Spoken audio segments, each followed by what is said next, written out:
Larsson. Oh, he's in! Henrik Larsson! That is sensational! O'Reilly, how about that for a pass? Jota! How about that for a finish? That is Jota for you! In for Henrik Larsson, and Moravcik! His first goal for Celtic! Here is Shunsuke Nakamura! Exquisite!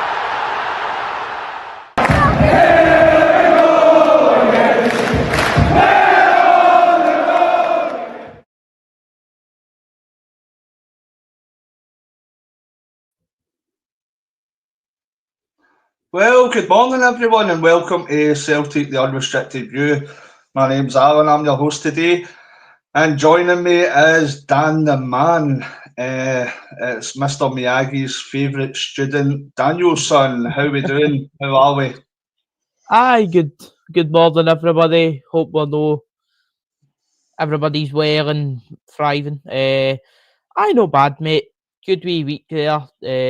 Obviously apart from the defeat in Denmark, but a good bounce back win, and heading into the international break now we get to talk about the fun part. Who's going to be in the hot seat for the Celtic job?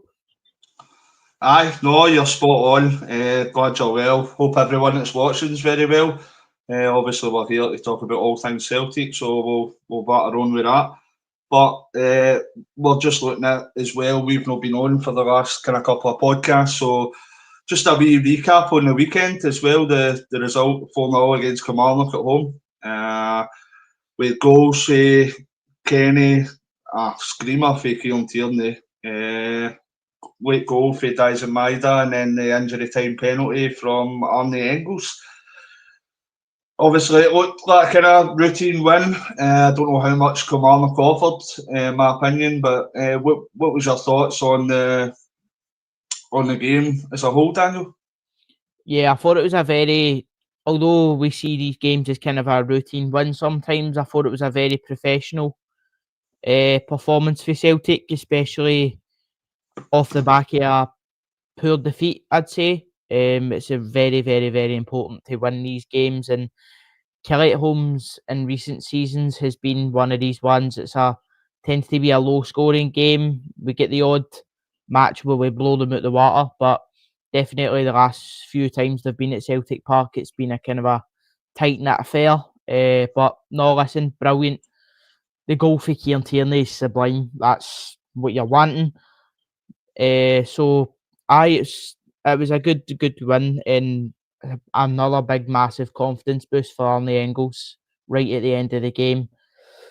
So I thought it was a very, very, very professional performance for the boys. And listen, if you're wanting to boost your goal difference in this kind of a clawback stage, that's the best way to do it with a comfortable victory at home. No, definitely. It was definitely an improvement on the European game. The performance, as I say, we dominated the lion's share of possession. Was it really the kind of electric, kind of fluid Celtic that we're used to seeing? Possibly not, but I think that for me, this was maybe a confidence builder for the players as well. You're looking at looking into this international break.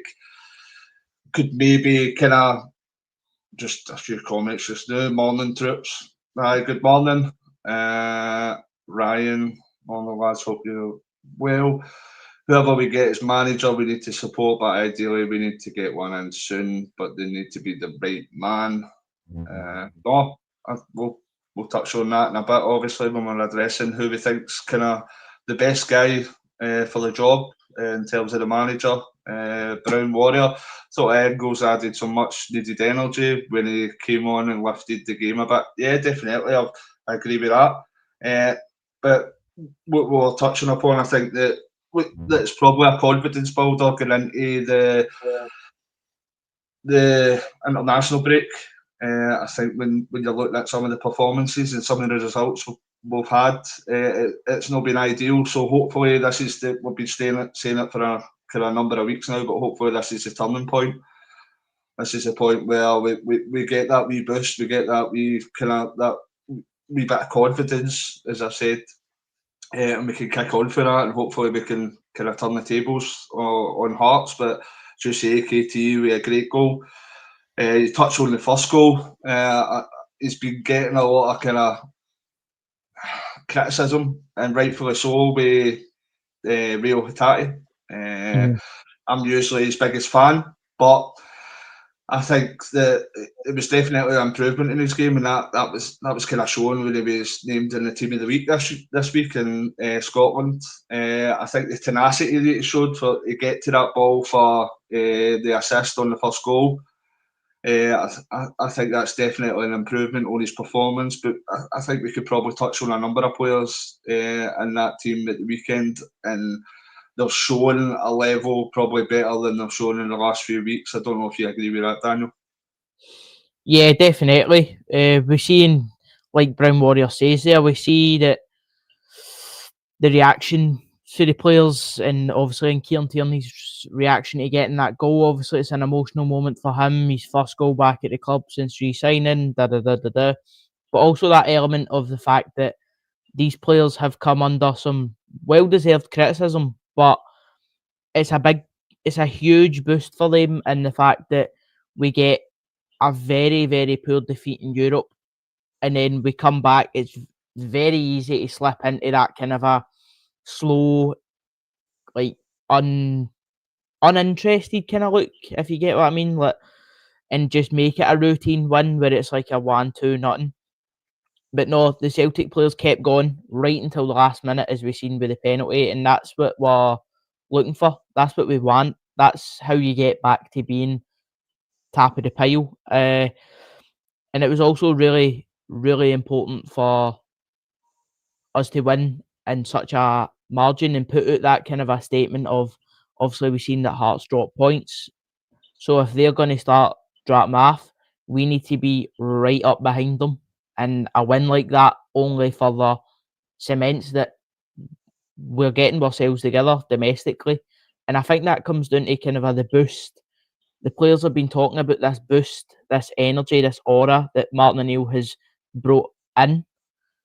So that's really good for domestic football. But in terms of European, I think we're I think we're drifting. I don't want to say it, but I think it's pretty evident that to get a good result in the Europa League at this present time, we need to be firing on all cylinders in every single department. It's good enough for us domestically, so that needs to be the focus right now if Europe's becoming a bit of a chase. So we don't want to get swept up, because we've seen teams that abandon one for the other. So it is a bit of balance, but for me, it just needs to be focusing on domestic football, getting ourselves back up there, and making sure Hearts know that, listen, we're coming right up behind them. Yeah, definitely, and I think that obviously that's been 4 points dropped in the last few games for Hearts since they beat us at Tynecastle. So we just need to keep winning games. I think we need to kind of keep up that level of performance. I think it was definitely an improvement, but just about this is a lot of kind of rumours that's been kind of about Twitter with the comment I've put up to Ryan.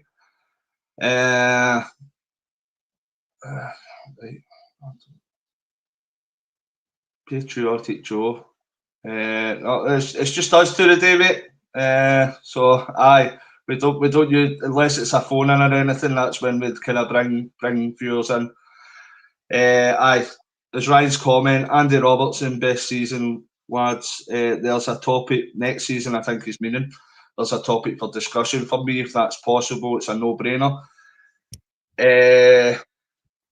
For me, I think that you're looking at Andy Robertson, there's no doubting his quality, there's no doubting his ability. I think he's still at a reasonable age, to be fair, at 31. I think that it would be a no-brainer, but for the fact that we've got Kieran Tierney there, for me, I think that I'd love to see it happening for Andy Robertson coming in.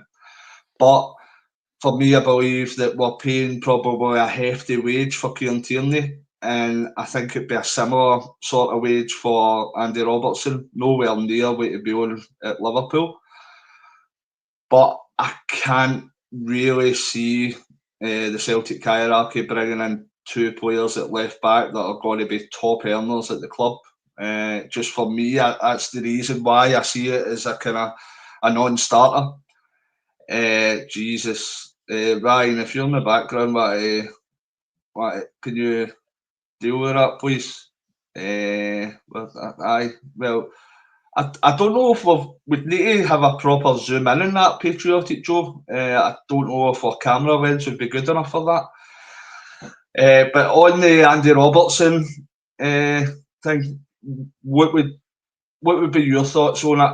As I say, I would love to see it happen, but you know how much kind of the Celtic board will run as a business, and I don't see us putting out, if Kieran Tierney's just for talk's sake, if he's on 50 grand a week, if Andy Robertson's on that, I don't see us putting that out for two players that kind of play left back. I know that he sometimes plays, Kieran Tierney can play kind of centre half and a back three. But I just can't see it happening. As I say, I'd love to see it happening, but just your thoughts on Andy Robertson, Daniel? For me, I'm kind of a different to you. We know obviously the quality that he brings, but I think it has been evident there has been a decline in his game in recent years, obviously through injury and stuff like that. So, like you say, you touch on his age, 31. Celtic isn't a retirement home. It's fair enough, he's a lifelong fan, wants to fulfil the dream, stuff like that. But we're not a retirement home. We can't become caught in this trap of, oh, I wanted to play for Celtic, but I'm going to come and play with you at the end of my career. He's a quality player, Scotland captain, but for me, I'm the same as you. I don't see us spending that amount of money on the wage bill for the same position. In theory, it's a good idea, but he's very injury prone nowadays, and there has been a decline in his game. So I think Kieran Tierney's the better option, and Big Dom is spot on there. If there is an option for us to get Sriracha in the door, that is a top quality backup. Definitely. I think, as I say, I think it's about finance. That's the reason why. I get what you're saying about the age, no retirement home. I tend to think that maybe 31, 32, that's maybe a wee bit shy when you're looking at players kind of getting on fully. I can understand that he has maybe regressed slightly over the last few years. I think but that regression, he was playing kind of in a top Liverpool side. So to come and play for Celtic, it'd still do a great job in my opinion. But I just can't see it with finance. With regards to Sriracha,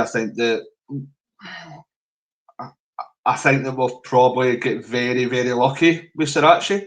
Obviously, we'll touch on his injury as well, but I think that this was a player that's been offered through an agent. This isn't a player that's been scouted according to headlines, according to reports. So you're looking at, we have kind of landed on a gem by the look at it. Every time that I've seen Sriracha, he's played exceptionally well. As far as I'm aware, there's no buy clause or no option, no kind of option to buy for Sriracha. So I don't know if that's something we can look at. I think that his parent club, that he's obviously he's not required, he's not wanted. So if that was an option, I would kind of push to the max to try and bring him in permanently, because I think he has been really impressive. And I think he would be a kind of great rotational player with Kieran Tierney. If you had to ask me who's performed better this season so far, I don't know if this could be controversial, and I don't know if a lot of the viewers and yourself would agree, but I'd probably say that Sriracha's put in better performances than Kieran Tierney so far.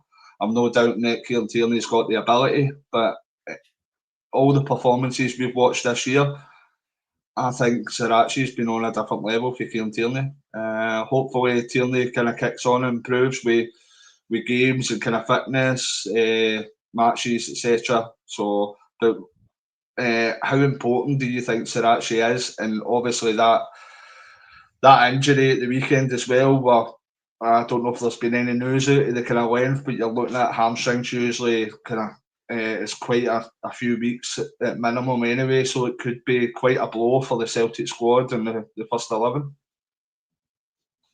Yeah, definitely.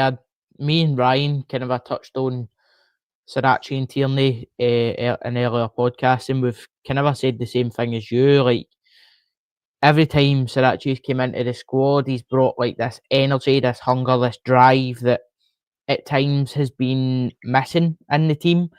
And just with regards to Kieran Tierney, like his fitness and stuff, he has looked leggy in games, and that tends to be a bit of an issue. If you're no performing, you can't only be in the team because it's Kieran Tierney. So, listen, Sriracha has been incredible. Like you says, we've no got that option to buy there, which we have seen in recent years when we get a loan signing in the door. So hopefully he is one that they're looking to pull some strings with, because if we can keep him permanently, we've seen already the guy has got a bit of quality about him. He's got everything that we kind of a want in a fullback, that aggressiveness, the willingness to go forward, the confidence to drive with the ball. So yeah, I think he's been a great addition to the squad for this season. And obviously his injury just proves again that sometimes it's temporary. I would like to see him come back fit. I don't think we've heard any news, but a reoccurring theme this season seems to be hamstring injuries. So maybe that's something that the club need to look at, whether that's sports science or the doctors or the coaches themselves, what the players are doing, because we had a hamstring epidemic under Ange in the first half of the season, and luckily we managed to kind of get there in the end, but you don't want to end up there again. You can probably understand during Angie's tenure that it took a bit of getting used to with how kind of fast and how the play, it was just 100 miles an hour. So, but just now it is kind of weird that I would say that we're up to that level intensity as we were under Ange. People might disagree, but I wouldn't say we're up to that kind of level intensity. So maybe it is kind of a sports science thing. Maybe it is something that needs to be questioned about how our kind of pre-season fitness went, etc. Because if you're having that many kind of injuries, all of the same nature, it just seems more than coincidental. It just seems that there's a pattern emerging, shall we say, there, and hopefully whoever's, if it's Martin O'Neill or one of the coaches or sports science, whatever it is, hopefully we can get to the bottom of this, because the squad is starting to kind of look, it's wearing thin a wee bit now. There is some important players that are out injured, and we have got yourself coming up to the winter time. It is an excessively busy time for Scottish teams, especially when you add in kind of our European games as well. So here's hoping that we can get to the bottom of that and kind of move forward when these players come back for that. Right, so the main point, I think it's on every Celtic fan's lips, is main point of this podcast is the manager, incoming manager. Who's on the shortlist? Who do we all think that it should be? We've recently seen that there's been a kind of flurry of bets for Wilfried Nancy. He's currently manager of Columbus Crew. He managed at Montreal, where a certain Alistair Johnston was playing under him. This is just kind of betting, so you know yourself. I think that there was one point that Robin van Persie was 1-50 to go to Rangers, so that didn't happen. So there was one point that Eddie Howe was kind of the betting was stopped for him taking up the Celtic manager. So it's no a foregone conclusion. It's not a certainty. But for me, anybody in the comments could kind of contribute as well, as long as it's no patriotic Joe. But your thoughts, Daniel. But for me, when you look at Wilfried Nancy's experience and the caliber that he's managed it, and that's no disrespect on kind of American football or North American football, whatever that may be. But when you're coming to Celtic, it's a completely different ballgame. We've all known that there's been many a coach that's been very highly regarded, and this is the case with Nancy. I think for everyone that's well regarded, there's got to be 10 that, for everyone that succeeds, there's got to be 10 that fails. I think you look, there has been a comparison with Ange Postecoglou, which for me is irrelevant and it doesn't wash. I think that it's completely different. I think you could look at Ange, he was the one that worked, he was the unknown that came in out of nowhere. But then you look at Michael Beale was seemingly highly regarded as a coach. Russell Martin was seemingly highly regarded as a coach. Mark Warburton for Rangers, highly regarded as a coach. Even go back, even though he was successful, Ronnie Dyler, massively regarded as a coach. You could go with players as well. You're looking at Odin Thiago Home, how well regarded he was as a player, and it's just not worked out. So for me, in the state that the club is in at the minute, with the turmoil that's happening, I think we should be looking for someone that's maybe got a more experience in a better league. I think there are options there that we should be pushing the boat out. But I think what you're feeling on kind of social media, there is a lot of kind of the majority of folk only for this kind of for Nancy coming in. This is no harm to the guy. He could be an absolute superstar, and he could come in and rock up, and he's the next kind of Brendan Rodgers, the next Ange Postecoglou, the next Jock Steer. He could be. No one knows, because we can only go on the evidence that we are provided with.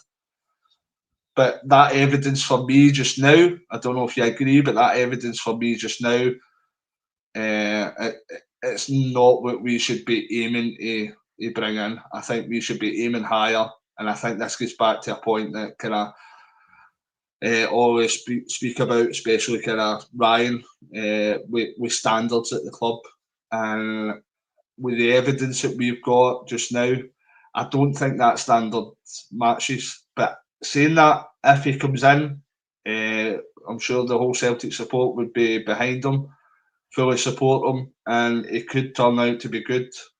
But as I say, what's your thoughts on that?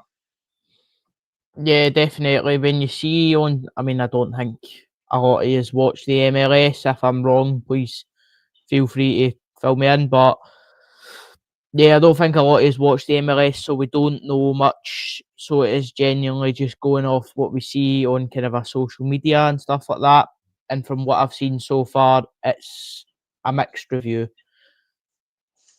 Some people are saying, yeah, he's good manager, good kind of a mentality, stuff like that. And then other people are saying, stay well clear. So for me, it's kind of it's a catch-22. Do you go, pull the trigger, get him in, and it could work for you, but also then you pull that trigger and you get him in the door early just to have him in, and then somebody else becomes available who suits the club better. So I think just to touch on the comparison with Ange you talked about there, Mr. Freeland in the comments is spot on as well.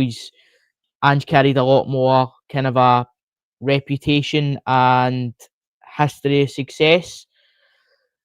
Obviously, he was the Australia manager and stuff like that, done very well at every club he's been at. So, yeah, obviously, Wilfried Nancy has had some recent success with Columbus Crew, but we know that the MLS standards aren't quite up Why to. did you touch on that, Daniel? I'm not saying that the SPL is a better league than the MLS. I'm saying the stature, the size, the magnitude of a club like Glasgow Celtic, or whether it be our rivals across the city. That's the point. It's coming for a team like Columbus Crew that might play their games in a higher ranked league than the SPL. But that is a massive, massive difference in the stature, size of the club compared to Celtic. That being my point. Sorry for interrupting. It was just to get across specifically what I was saying previously to that comment, Pork Chop. Well, I hope you're well. No, you're spot on. I was just about to kind of a touch on the same point. It's like out the frying pan into the fire. He's no got a CV that you look at it and you go, that seems like a good jump. Like when we look at his experience in his CV so far, it's not a lot. And for the position that the club's in right now, I don't think that we should be taking that gamble, because domestically, Martin O'Neill and Sean Maloney are doing a very good job so far. They're winning games, they're boosting the squad. So in terms of domestic football, we're not in a position of panic where we need somebody in the door right now. I think if it was to continue to maybe about the end of the year, and then obviously more options become opened, that's something that me personally would be quite happy with, because it's so vital that we get the right person at this period of time. And for me, I don't think, judging on the evidence there, that Wilfried Nancy is the right man. But listen, if Celtic go and get him and he does become the manager, like you says, we'll all be behind him and we'll all encourage him to do the best and succeed at the football club. That's what we want. But yeah, I just think that Celtic need to play it very, very carefully, because we've got a history of pulling the trigger in panic, and we're not in a position of panic right now. So yeah, I'd like to see a more. Links into like the change and stuff that needed with the club. I'd like to see a more thorough and lengthy kind of a process to make sure that we get the right person and give as much time that's needed for that to happen. No, I completely agree. I think that as much as it's maybe low ideal to have kind of longer term Martin O'Neill and Sean Maloney as interim managers, I think if we're waiting, whether it be for the new year, for a better calibre of manager to come in, then you'd bite the bullet. And we wait for the best candidate for me. I think that you're looking at. I don't want to get on the kind of back of Wilfried Nancy too much, because obviously the guy's a talented coach, he's well regarded. But for me, is he the guy that we should be going for? I don't think so. JP, we don't have a bad record in our choice of managers. I did refer to this. I get the point. We've no. I think we might have. We've had the kind of the Celtic supporting Brendan Rodgers in. It was a good bit of business getting Ange Postecoglou in, but that was kind of last minute because Eddie Howe let us in, but let us down. But I think if we're being realistic and we're all being honest, they have been successful managers. They have brought kind of trophies. They have brought success to the club. But if you look at the state of kind of Scottish football during the last number of years, I don't want to say this in too much disrespect, but it probably is going to sound disrespectful. I think if Ronald McDonald came in and managed Celtic the last few years, he could have won trophies as well. I just believe that. I think that you look at this year in comparison, I think that you've got a resurgent kind of Hearts. It did look like at the start of the season that Hibs were getting on a run. Who knows how Rangers will do under kind of Danny Rowe. But I can assure you one thing, the way that Celtic will be playing this season, we're kind of opening up that avenue for us to be shot at. for us as champions to be taken down. So I think that as much as the Celtic board have brought in managers that have been good, they have brought success, but I think that with how much of a gulf that there's been between Celtic and the rest of the teams in the SPL, I think that's a bare minimum. That's probably what's been expected, and that's not to be entitled or anything. That's just looking at the resources, looking at our infrastructure, looking at the quality of the side, looking at the finances that we've got in comparison to every other side in the country. We, in all honesty, should be blowing these teams out of the water. It's not about entitlement. It's just opening your eyes, looking at it, and seeing that we have got far better resources than any of these clubs. So it's just for me, but you're looking at as well. With Nancy, I wanted to bring up this point as well. With Nancy, I know the Ange thing, and that there's a lot you're seeing on social media. I don't know if you agree, Daniel, but you're a lot kind of in the comparison that Ange Postecoglou came in, he was an unknown, he came from the other side of the world, etc.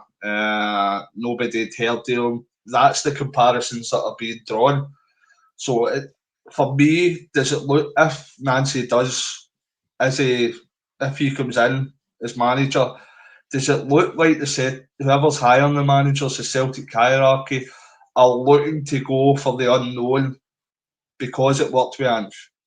As I say, I don't necessarily agree with that because it only works out every kind of now and again. You look at transfers in our history, right? When Ange came in, we brought in Kyogo, we brought in Dyson Maeda, we brought in Rio Hitati. They worked tremendously well, absolutely incredible. Everybody's like, oh, we've picked brilliant players here for Japan. That worked that time. But then you look at what's happened the last couple of times we went to Japan and trying to get players. You're looking at Shin Yamada, you're looking at Inamura. So because the comparison I'm drawing is it doesn't always work all the time.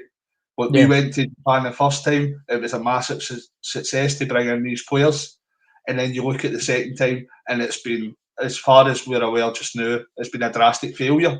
So for me, I think we need to go for that kind of that tried and tested manager, that manager that's maybe got a better CV and possibly a better league, that's been managing maybe for longer. There's different boxes that need to be ticked for me.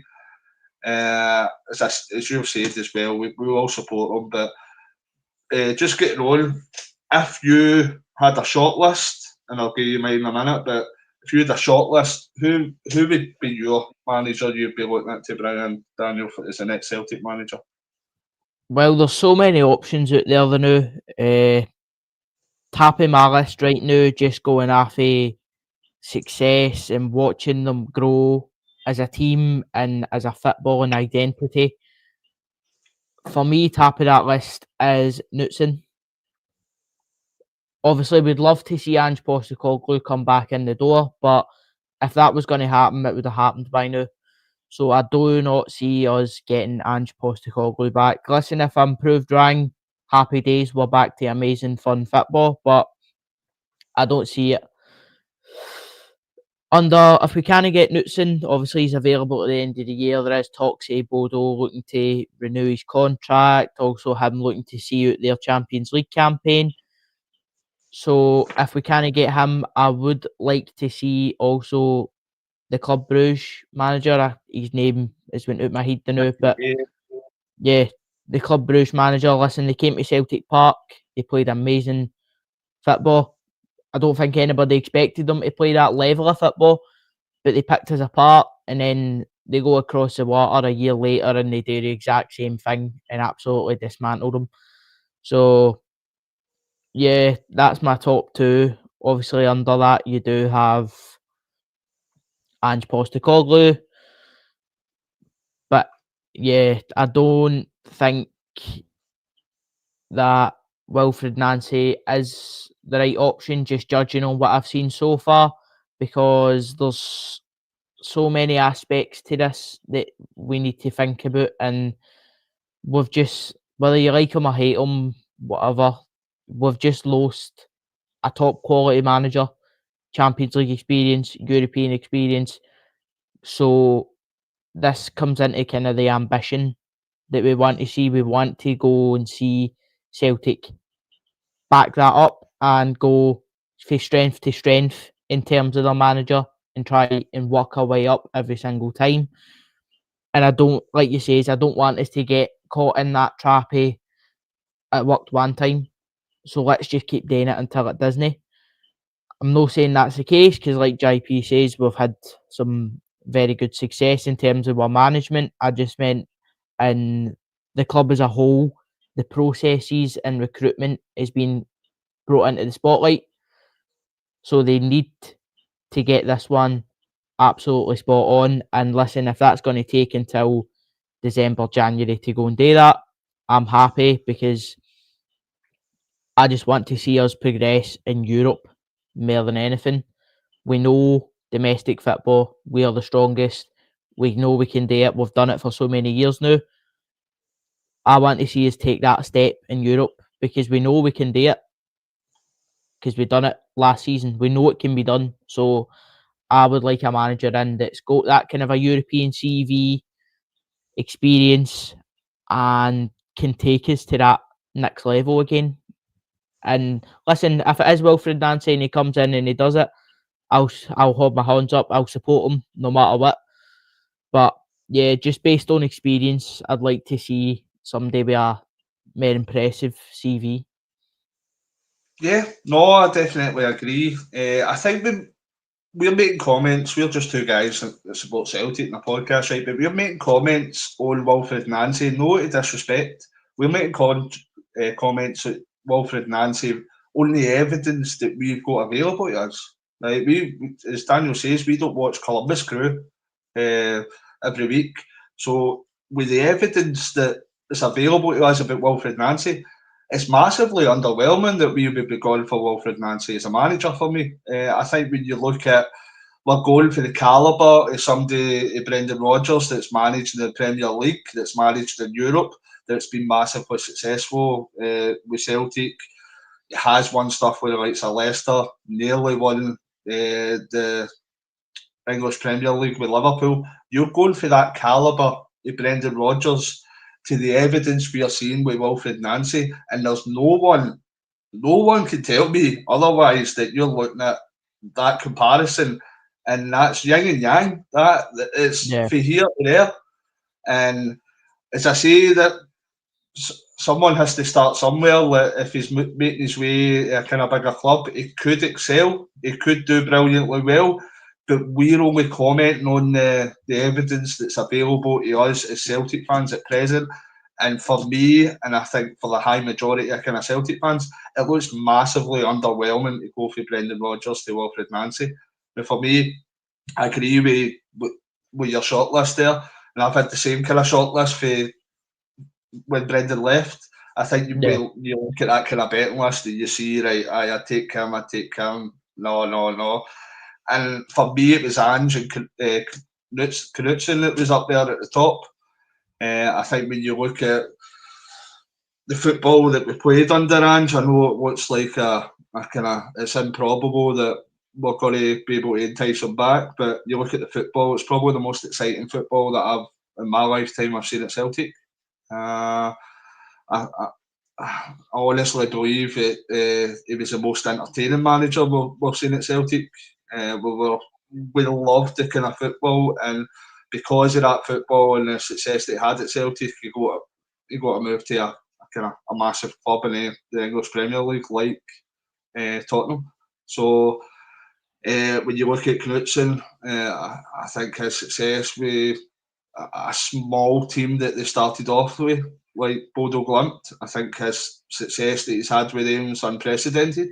I think when you look at, and we've seen that firsthand, we've been beat quite heavily with Bodo Glimt.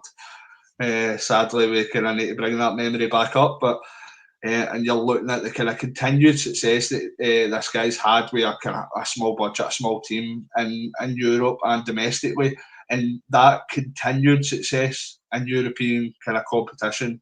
I know it's no kind of winning anything in Europe, but for a team the size of Bodo Glimt, it's been unprecedented, the kind of results that they've been getting. So I think that he would be probably number one for me just now, and I would wait until January. I think when you look at Nicky Hayden, the Club Brugge manager, I think there's one bonus, we've not been able to beat kind of Rangers in 5 or 6 matches in 90 minutes. They beat them about, what was the score, 5-0 or something? So Something like that, that's one pick in the box. I think that he's the Club Brugge team that he's got is showing, whether it's him that's picking the players, the transfers, etc., showing that they can play a really expansive, kind of attractive brand of football. It's a relatively successful brand of football as well. I think that they're doing relatively well in the Champions League. I think they're, not to quote me, but I think they're just under mid-table, I think. I think they've accumulated a few points. They were denied an injury time winner against Barcelona, which he draw 3 each against Barcelona is no mean feat either. So I think that his kind of resume should be massively respected as well. And then you go to kind of Kieran McKenna, that'd be one that I wasn't massively keen on, but I can see the positives with Kieran McKenna. I can see that he's a young coach, highly regarded. He has managed kind of in the Premier League with Ipswich. He's doing relatively well with them just now. So for me, number one would be Knutsen. I think that we should be going all out to kind of entice him to come to Celtic Park. If it has to be Wilfried Nancy, as I said to you before, we will support him, but it's looking at the evidence we have available, and for that, I think that we should be aiming higher. We might not get somebody the calibre of Brendan Rodgers, we might not get somebody with the experience of Brendan Rodgers, but we should be aiming for the stars and looking for somebody of that calibre, of that standard. And for me, the closest one to that would probably be Knutsen, that we could possibly attract. I don't know if you agree with that, mate. Yeah, definitely. When you see the way, I don't know if you've seen the kind of a wee documentary about Bodo Glimt coming up through the ranks when the coaches are talking about Knutsen and like the kind of a mentality that he brings to that club. It's all about performance. Now, obviously results does come into that, but it's no his focus. It's no the be all and end all. It's more about the team and making sure that everybody knows their role, knows what they're doing, and can do it to the best of their ability. And results follow that. So that for me is a big thing, because we've seen that under Ange Postecoglou. He would hammer home about everybody doing their job to the best of their ability, free, forward-thinking, attacking football. And for me, we've seen it when Bodo Glimt came to Celtic Park, like you said, and absolutely dismantled us. That's the peak. That wasn't even their peak. I mean, they're new in the Champions League.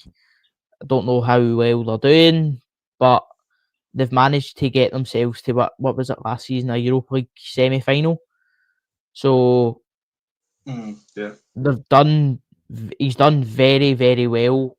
We are very, no disrespect to them, but at the time he joined, they were a very, very small club, and now they're kind of a well known within Europe for being this unit that can dismantle some of the best teams and get a result out of anybody. So yeah, for me, he is the one that I would most like to see. Obviously, Nicky Hayden as well. Just the attacking style of football that he brings. That's, I think everybody's kind of in the same boat. As we've had a taste of Ange, we've had a taste of that, what it can be. exciting football, and that's what we want. We want that every single week. We want, because we remember the highs of the Ange era. We knew. I mean, like I've said before, we walked into a game against Real Madrid thinking that we could get a result, and we gave them a game for half an hour. So, yeah, that's what we want. We want that kind of an atmosphere back at the club, and that attacking football that is instilled in the ethos of Celtic. That's what we want. That's what we need at this time as well. So, for me, that is Knutson. If obviously I do know that he does get a percentage of transfers from Bodo Glimt, so that might be something that's keeping him there. So if it's not him, then my second choice would be Nicky Hayne, because he said that he's keen for it. Apparently, Bruges are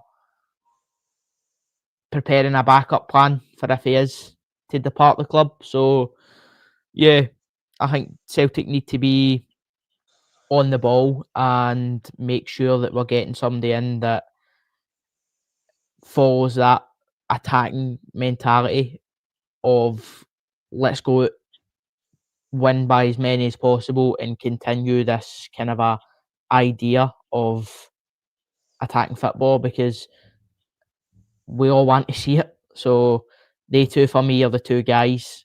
But if it is Wilfried Nancy, big respect to the guy. He's worked his way up very, very well. He's took a significant jump if he is to be in charge. So let's hope that he is the man. We'll all get behind him and try and make him do as well as possible. But yeah, there is other options there that I'd be looking to explore, and I'd be happy to take a bit more time to do that. No, 100% agree. I think when you look at how, especially Knutson, I think how far he's excelled within that Bodo Glimt side. I think there has been rumours, JP has put up, Knutson gets a percentage of player sales to Bodo, no doubt why he's been there for 8 years. There has been rumours floating about why that's why he stayed there, because there has been interest for kind of English Premier League teams and teams across the continent for him to go as manager. I have heard he gets a percentage of player sales. I've heard that he gets kind of he's got a small percentage of the ownership of the club for staying there for a number of years. There's been different stories floating about. I don't think we'll ever know the real truth, but I could understand that. But for me, Daniel, you're looking at it as well. I think that if he is kind of plying his trade at Bodo Glimt, there surely comes a time where it becomes more important than money that he wants to kind of progress himself, that he wants to kind of try himself at the highest stage. That highest stage might not be Celtic, that might be the English Premier League, etc. But there must be a stage that he thinks he wants to push himself to kind of move on, whether it be a bigger league or, for me, a far bigger club in Glasgow Celtic. But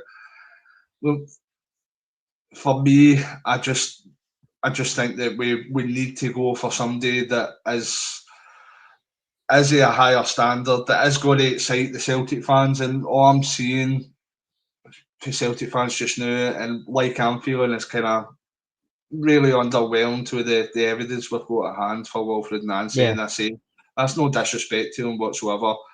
The guy's obviously a football coach, knows a lot more about football than us. He's doing really well and highly regarded.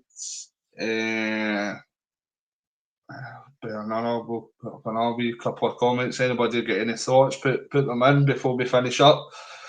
O'Neill was 1-3 from 4 games for us. Prior to that, we could have, we've won 2 league games. We had a draw with Rangers. We won the extra time against 10 men, and then we've been pushed aside with kind of Midtjylland.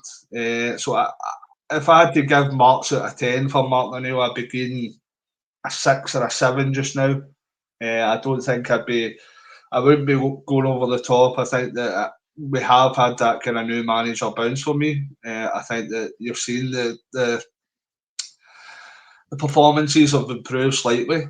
I wouldn't go that far. We've started kind of winning. We've started scoring goals.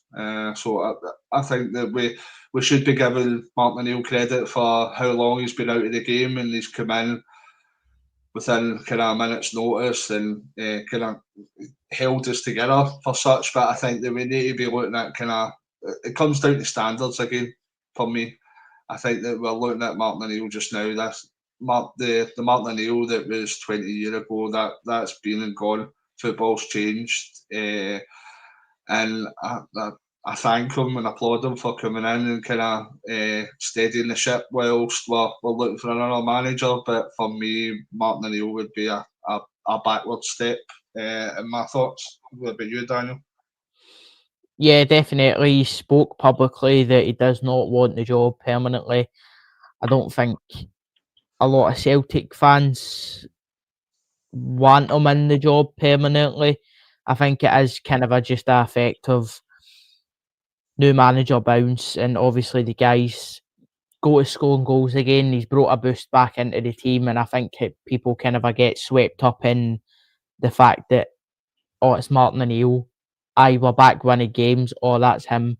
Like, do you know what I mean? So for me, he knows there's somebody coming. He doesn't want to be in the job permanently, so I don't think we should force him into that kind of a position. If he wants to go in a high, by all means, let him. And aim, just like we've been saying, aim as high as possible, because the only way we can progress is if we look up. If you look down, or no disrespect to anybody, if you look back or down, there's only one way that's going to go. So yeah, Celtic need to be aiming as high as possible. There is a lot of change coming at the football club, obviously, with people leaving and a big rebuild needed in the summer.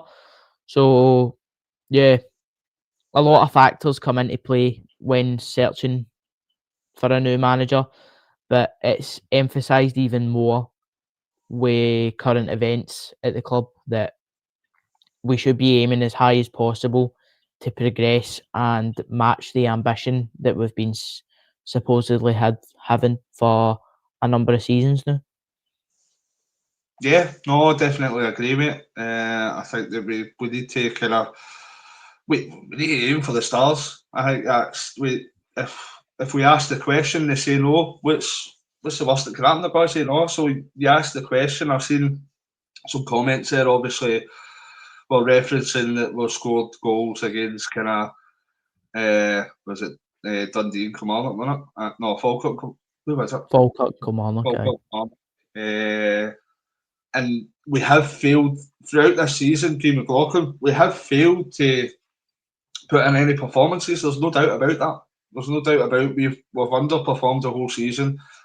We've dropped points, unnecessary points that we probably shouldn't have. But I just don't want to go over the top with, because we've scored a few goals at home against Falkirk and Kilmarnock, and these are games that should be our bread and butter.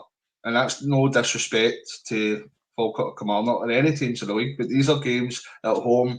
The teams are coming, they're setting up usually with a low block, and we should have enough ability, we should have enough skill to be able to break them down.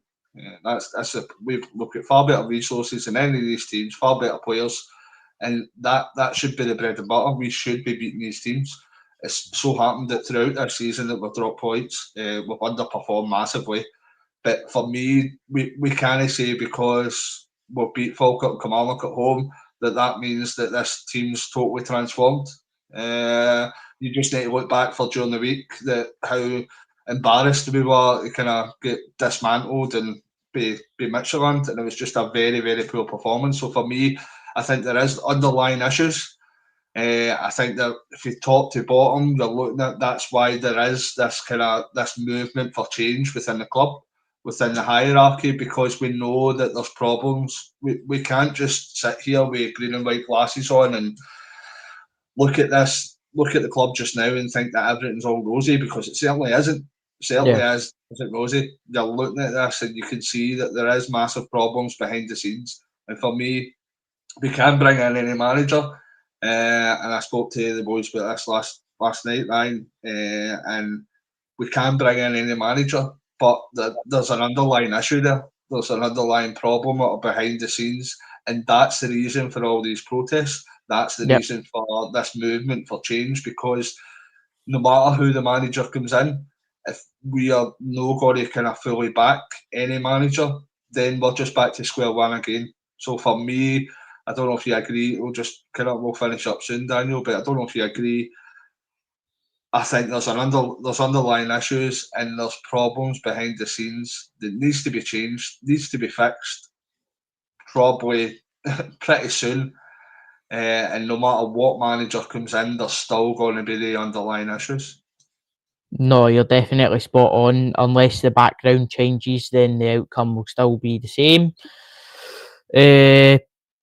We know that change is needed and is kind of a starting to step up now. Obviously, I don't know if you've seen, but the Celtic head of recruitment is now linked to go to Swansea. So that's a change that we've been looking for, because the scouting network and stuff like that, it's just no been it. It's not been in the last couple of seasons. I think we've had more misses than we've had hits with players coming in the door. So something needs to change there. But listen, the changes need to go through the club, and if it's starting from the bottom and working your way up, by all means, I'm happy with that. But something needs to change, and we cannot bring in a manager, like you says, you cannot bring in anybody if you're not going to support them and you're not going to back them, because it's all fine and well as sitting saying we want to do this, we want to do that, but unless your actions actually back that up, then you're not going to go anywhere. And we've seen that this season. We've seen it.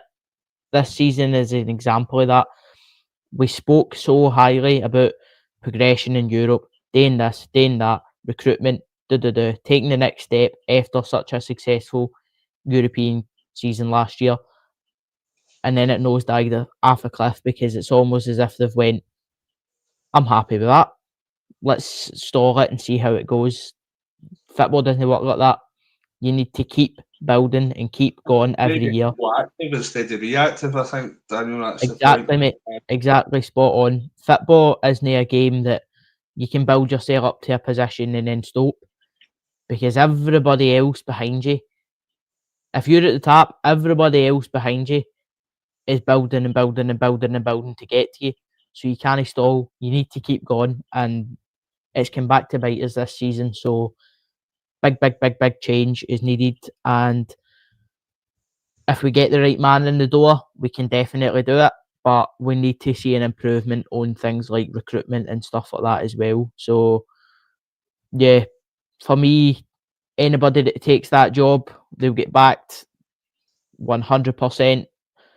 I think you're the same. Everybody else is probably the same. Whoever gets that role, we will back them and we will support them.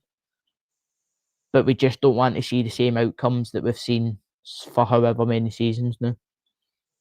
No, I completely agree, Daniel. I think it's just a case we need to watch and see. We're no making the decisions. If whoever comes in, they're going to be supported. I just maybe think that there'll be certain managers that come in that will need to really hit the ground running. I Yeah. expect a Celtic manager to do that, but if it was Nancy, I think there'll be more a kind of a magnifying glass shined upon his first few games. Whether it be if that was Ange coming back or if it was Knutson, I think there'd be more kind of people looking to see how we're getting on, and there would be probably criticism that followed if it didn't start out the best. So, we'll finish up there, Daniel, and just want to thank yourself for coming on. It's been a great wee chat, and thank all the viewers for tuning in the comments. Well, the majority of the comments, the people in the comments will know at the start of the podcast that we had a certain unsavoury individual that was quietly, I think, has been blocked by working friend Ryan. So, no, it's just a international break now. I think it'll be kind of Ryan, JP, and I don't know if you're on Friday, Daniel. So I'll be going to Tenerife on Saturday. So if anybody's all there, say hi. I'll be getting some sunshine again. So I think Ryan's going to be joining us next week. So we might have a few videos for one or two videos for Tenerife, whether that be live or recorded. So looking forward to that. We have done that in the past, so hopefully we can sort something out that for the viewers. But thanks again, everybody, for tuning in. And you want to add, Daniel? I think you hit the nail pretty well on the head there. Thanks for everybody for coming. Obviously, it's been a wee bit earlier this time, so thank you for joining us. I hope everybody's well and goes and enjoys the rest of their Wednesday. Obviously, international break, mixed bag, but listen, everybody just wants a Celtic back, so that's what we're wanting, and hopefully if we are to have somebody in the door by the time we're back on chatting about matches, then albeit.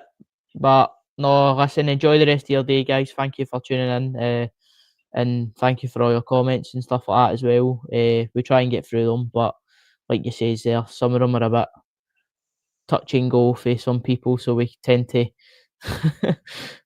we tend to focus on the less dodgy ones and put up the good ones. So see the comments like that, I just kind of think in my head, that guy's obviously sitting there chewing frozen turkey dinosaurs. That's what he's saying. With a side of cold beans that he's sitting eating. So we just kind of know these guys. But again, just to reiterate what Daniel says, and thank everyone for tuning in. And we'll be putting on the social media the next time we're on, which is most likely going to be Friday. We might have a recorded video coming out pretty soon as well. So I hope everyone has a lovely day, and coming up to the weekend, have a nice weekend too. But for me, a massive hail, and we'll see you soon.